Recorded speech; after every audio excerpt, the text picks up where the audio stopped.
February 5ರಿಂದ February 7ರ ತನಕ ಸಂಪಾಜೆ ಸಮೀಪದ ಅರಿಕಲ್ಲಿನಲ್ಲಿ ಅಯ್ಯಪ್ಪ ಹಾಗೂ ಪರಿವಾರ ದೈವಗಳ ಸಾನ್ನಿಧ್ಯದಲ್ಲಿ ಪುನರ್ಪ್ರತಿಷ್ಠಾ ಅಷ್ಟಬಂಧ ಬ್ರಹ್ಮಕಲಶೋತ್ಸವ ನಡೆಯಲಿದೆ.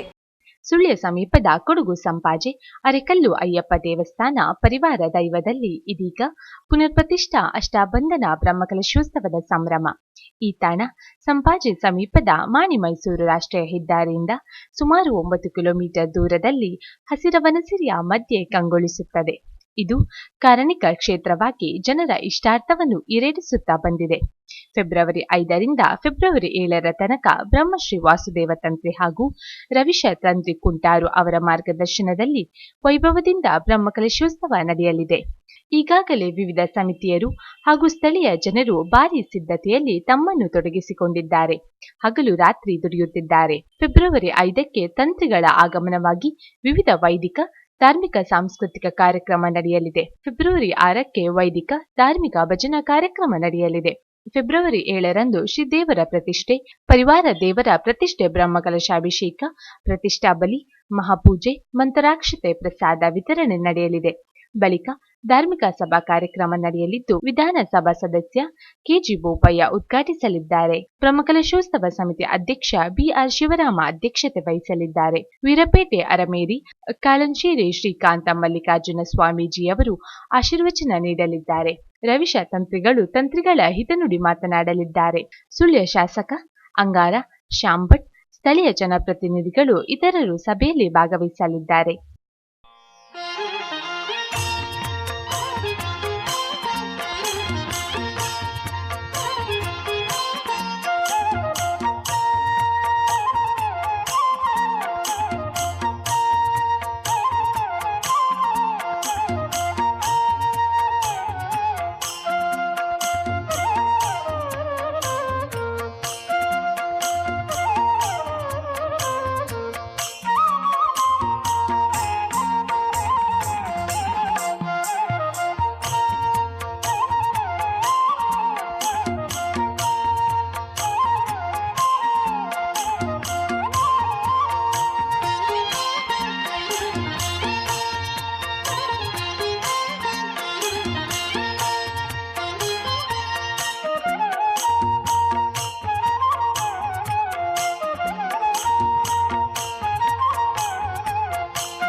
ಈ 35 ವರ್ಷದ ಸಂಖ್ಯೆ ಮುನ್ಪದ ವ್ಯವಸ್ಥೆಯನ್ನು ತಗೊಂಡ್ರೆ ಕೆಲಸ ಮಾಡ್ತೊಂದುಳ್ಳೆ ಅಂಡ ಜಾತ್ರೆ ತಪ್ಪ ಬರ್ಪಣ ಸಾಮಾನು ಮುಲ್ಪ ನೀಡೆ ಕೊಂಡ್ರನ್ನ ಸಾಮಾನು ಹೂವೇ ಇತ್ತಲ್ಲ ಮುಲ್ಪ ಕೆಲಸ ಕಾರ್ಯ ಹಿಡಿದು ಬಿಡ್ತು ಮುಖ ಪೂರ ಕೆಲಸ ಕಾರ್ಯನೋ ಅವು ಒಂದು ಹೂವು ಓಡಿಡಿಗೆ ಇನ್ನು ಮಾಂತ ಏನೇ ವ್ಯವಸ್ಥೆ ಮಾಡ್ತೊಂದು ಬತ್ತನಕ್ಲೆ ಒಣಸು ಬರುವಂತು ಸಂಕ್ರಾಂತಿ ಬತ್ತನಕ್ಲೆ ಮುಲ್ಪ ಆಯ್ತು ಅವಡು ಅಕ್ಲೆಗ್ಲ ವ್ಯವಸ್ಥೆ ಮಾಡ್ತೊಂದು 35 ವರ್ಷದ ಇಂಚೇನು ಮುಲ್ಪ ಕೆಲಸ ಮಾಡ್ತೊಂದುಳ್ಳೆ ಅಂಡ ಮಿಕ್ಕು ಮುಟ್ಟೆ ಅಂಕ ದಾಲ ತೊಂದರೆ ಇಜ್ಜಿ ಅಂಟ ಮುಲ್ಪ ಬತ್ತನಕ್ಲೆಗೆ ಪೂರ ವ್ಯವಸ್ಥೆ ಹೂವು ಆವಡು ಅಕ್ಲೆ ದಾಯ್ತ ಮಂದ ವ್ಯವಸ್ಥೆ ಆಗ್ಲೇ ಪಣ್ಣಕ್ಕೆ ಫಿಂಗಾರ ಬಡಂಡ ಫಿಂಗಾರ ದಾರಾಯಿ ಗೊಂಡ ದಾರಾಯಿ ಅಕ್ಲೆ ಮುಲ್ಪ ಅಕ್ಲೆ ಕೊಂಡ್ರಂದ ನೈನ್ ಮುಲ್ಪ ವ್ಯವಸ್ಥೆ ಮಾಡ್ತು ಕೊರಂತು ಮಂತ ಏನು ಬತ್ತೊಂದುಳ್ಳೆ ಒಣಸದ ವ್ಯವಸ್ಥೆಗಳಾತಿ ಅಡಿ ಇದೇ ಎತ್ತಂದನ ಪಾತ್ರ ಗೀತರ ಹೂವು ಬೋಂಡ್ಲ ತಕ್ಕರ್ನಕ್ಲ ಕೇಂದ್ರತೆ ಪೂರ ವ್ಯವಸ್ಥೆ ಎಲ್ಲ ಏನು ಮಾಡ್ತೇನೆ.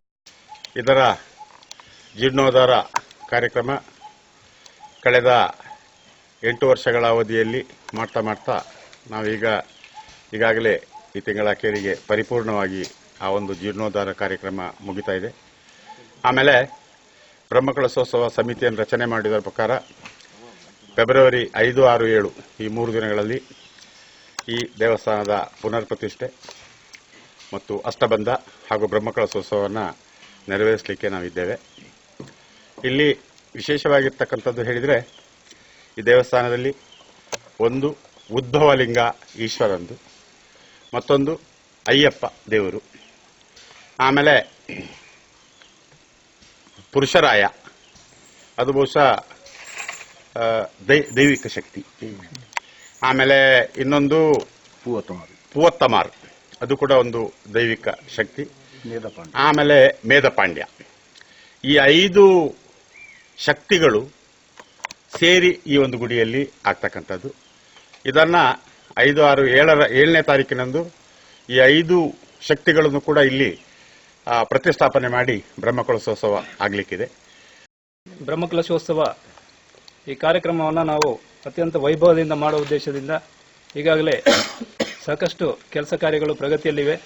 ಈ ಬಗ್ಗೆ ನಾವು ಬ್ರಹ್ಮಕಲಶೋತ್ಸವ ಸಮಿತಿ, ಹಾಗೆಯೇ ಅದಕ್ಕೆ ಕೆಲವು ಆರ್ಥಿಕ ಸಮಿತಿ, ಆಹಾರ ಸಮಿತಿ, ಪ್ರಚಾರ ಸಮಿತಿ, ಹೀಗೆ ಬೇರೆ ಬೇರೆ ಉಪಸಮಿತಿಗಳನ್ನು ರಚಿಸಿಕೊಂಡು ಸುಮಾರು ಒಂದು 150ರಿಂದ 200 ಜನ ಕಾರ್ಯಕರ್ತರು ನಮ್ಮ ಅರೆಕಲ್ಲಿನ ವನಶ್ರೀ ಯುವಕ ಮಂಡಲ, ಹಾಗೆಯೇ ಅದರ ಎಲ್ಲ ಅರೆಕಲ್ನ ಪ್ರತಿಯೊಂದು ಮನೆಯಿಂದ ಪ್ರತಿಯೊಬ್ಬರು ಕೂಡ ನಮ್ಮ ಈ ಅರೆಕಲ್ನ ಜೇಡ್ಲ ಶ್ರೀಧರ ಭಟ್ರು, ಹಾಗೆಯೇ ನಮ್ಮ ಜೀರ್ಣೋದ್ಧಾರ ಸಮಿತಿ ಅಧ್ಯಕ್ಷರಾದ BR ಶಿವರಾಮರು, ಹಾಗೆಯೇ ಜೀರ್ಣೋದ್ಧಾರ ಸಮಿತಿಯ ಶಿವಪ್ಪನವರು, ಆಡಳಿತ ಸಮಿತಿಯ ಅಧ್ಯಕ್ಷರಾದ ಸುಂದರ್ನವರು, DS ಬಾಲಕೃಷ್ಣ ಅವರು, ಹೀಗೆ ಪ್ರತಿಯೊಬ್ಬ ಇವರೆಲ್ಲ ಒಂದು ನೇತೃತ್ವದಲ್ಲಿ ನಾವು ಬಹಳ ಒಂದು ತ್ವರಿತಗತಿಯಲ್ಲಿ ಈ ಬ್ರಹ್ಮಕಲಶೋತ್ಸವದ ಒಂದು ಕಾರ್ಯಕ್ರಮ ಸಿದ್ಧತೆಗಳು ನಡೀತಾ ಇದ್ದಾವೆ. ಜೀರ್ಣೋದ್ಧಾರ ಕಾರ್ಯವು ಕಳೆದ 8 ವರ್ಷದಿಂದ ಶುರು ಮಾಡಿದೆ. ನಾವು ಮಧೂರು ರಂಗನಾರಾಯಣ ಭಟ್ ಒಂದು ಜ್ಯೋತಿಷರು, ಅವರ ಪ್ರಶ್ನೆಯ ಚಿಂತನೆಯ ಪ್ರಕಾರ ನಾವು ಇಷ್ಟ ತನಕ ಕೆಲವು ನಮಗೆ ಎಷ್ಟು ಲೇಟ್ ಆಯಿತು ಅಂತ ಹೇಳಿದರೆ ನಮಗೆ ಸುಮಾರು 8-9 ವರ್ಷ ಆಯಿತು. ಅದರ ವಾಯ್ದ 2020 ಏಪ್ರಿಲ್ ಸಂಕ್ರಮಣಕ್ಕೆ ಮುಗಿಯುತ್ತದೆ. ಅದರ ಒಳಗೆ ನಮಗೆ ದೇವಸ್ಥಾನ ಆಗಬೇಕು, ಇಲ್ಲದಿದ್ದರೆ ನಮಗೆ ವಾಪಸ್ಸು ಚಿಂತನೆಯಲ್ಲಿ ಪ್ರಶ್ನೆ ಇಡಬೇಕಂತ ಆಗಿದೆ. ಅದಕ್ಕೋಸ್ಕರ ನಮಗೆ ಇನ್ನೂ ಹಲವು ಈ ಪ್ರೇತ ಉಚ್ಚಾಟನೆ ಮತ್ತು ಧಾರ್ಮಿಕ ವಿಧಿವಿಧಾನಗಳು ಬಾಕಿ ಇತ್ತು. ಹಾಗೆ ನಮಗೆ ಹೊರಮಲೆನಾಡು ಭದ್ರಗಾಳಿಯಲ್ಲಿ ನಮಗೆ ಸ್ವಲ್ಪ 60 ವರ್ಷದಿಂದ ನಮಗೆ ಒಂದು ಹೆಜ್ಜೆ ಇತ್ತು. ನಾವು ಅಲ್ಲಿಗೆ ನಮಗೆ ಸಂಬಂಧ ಉಂಟು, ಅವರಿಗೆ ಆ ದೇವಸ್ಥಾನಕ್ಕೂ ನಮಗೆ ಸಂಬಂಧ ಉಂಟು, ನೇರ ಸಂಬಂಧ.